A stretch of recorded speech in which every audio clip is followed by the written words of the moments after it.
एक बार नारद जी ने भगवान विष्णु से प्रश्न किया, प्रभु, आपके भक्त प्रायः गरीब क्यों होते हैं? वे जीवन में इतनी कष्टमय स्थिति में क्यों रहते हैं, जबकि आपके निंदक और अधर्मी व्यक्ति धन संपत्ति में संपन्न होते हैं? भगवान श्री हरि मुस्कुराए और बोले, नारद, मेरी कृपा और लीला को समझना बहुत कठिन है।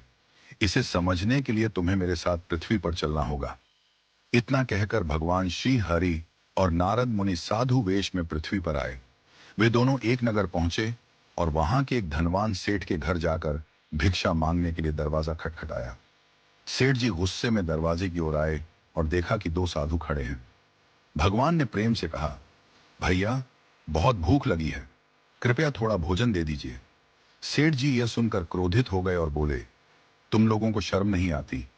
मेहनत करके खाने में क्या कठिनाई है? जाओ, जाकर किसी होटल से खाना मांगो, यहां भीख मांगने मत आओ। सेठ का यह व्यवहार देखकर नारद जी को बहुत दुख हुआ। वे भगवान से बोले, प्रभु, देखिए, यह व्यक्ति कितना अहंकारी और कठोर हृदय का है।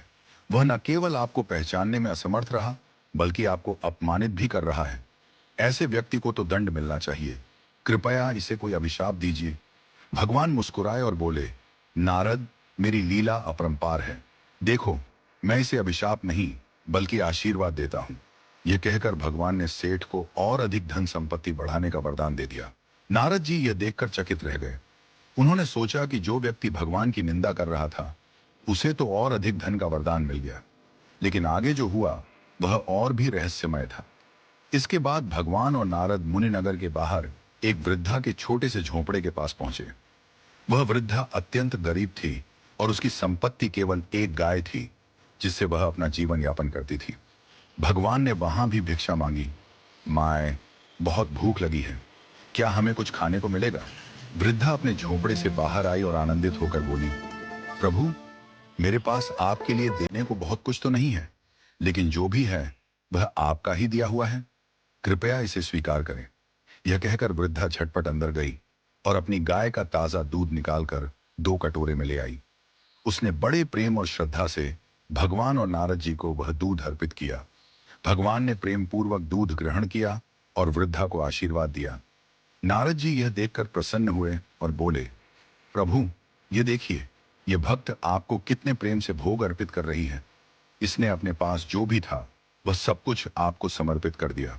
कृपया इसे कोई बड़ा वरदान दीजिए, जिससे इसका जीवन सुखी हो जाए। भगवान ने थोड़ी देर सोचा और वृद्धा की गाय को मरने का अभिशाप दे दिया। यह सुनकर नारद जी अत्यंत व्याकुल हो गए। उन्होंने कहा, प्रभु, यह आपने क्या किया? यह तो आपकी सच्ची भक्त है।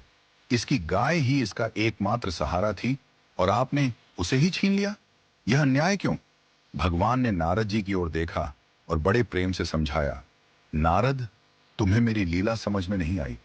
यह वृद्धा मेरी परम भक्त है और शीघ्र ही इसे यह संसार त्याग कर मेरे धाम आना था, किंतु इसकी गाय के प्रति अत्यधिक मोह था। जब इसका अंतिम समय आता तो यह भगवान का स्मरण करने के बजाय अपनी गाय की चिंता में ही लीन रहती। इससे इसका अगला जन्म गौ योनि में हो जाता और इसे अनेक दुख भोगने पड़ते। इसलिए मैंने इसकी गाय को पहले ही छीन लिया, ताकि जब इसका अंतिम समय आए तो इसका मन केवल मुझ में ही लगा रहे और यह सीधा मेरे धाम को प्राप्त कर सके। वहीं दूसरी ओर वह सेठ धन संपत्ति से इतना मोहग्रस्त है कि जब उसकी मृत्यु होगी तो उसका ध्यान केवल अपनी तिजोरी और सोने चांदी पर होगा। इसके कारण वह अगले जन्म में तिजोरी की रक्षा करने के लिए सांप के रूप में जन्म लेगा। भगवान ने आगे कहा, यह प्रकृति का नियम है कि जिस चीज से जीव को अत्यधिक लगाव होता है, मृत्यु के समय उसका अंतिम विचार उसी के बारे में होता है और अगले जन्म में उसे वही जीवन मिलता है जिसमें वह सबसे अधिक आसक्त रहता है। इसलिए मनुष्य को अपने जीवन में मोह माया से ऊपर उठकर केवल ईश्वर का स्मरण करना चाहिए।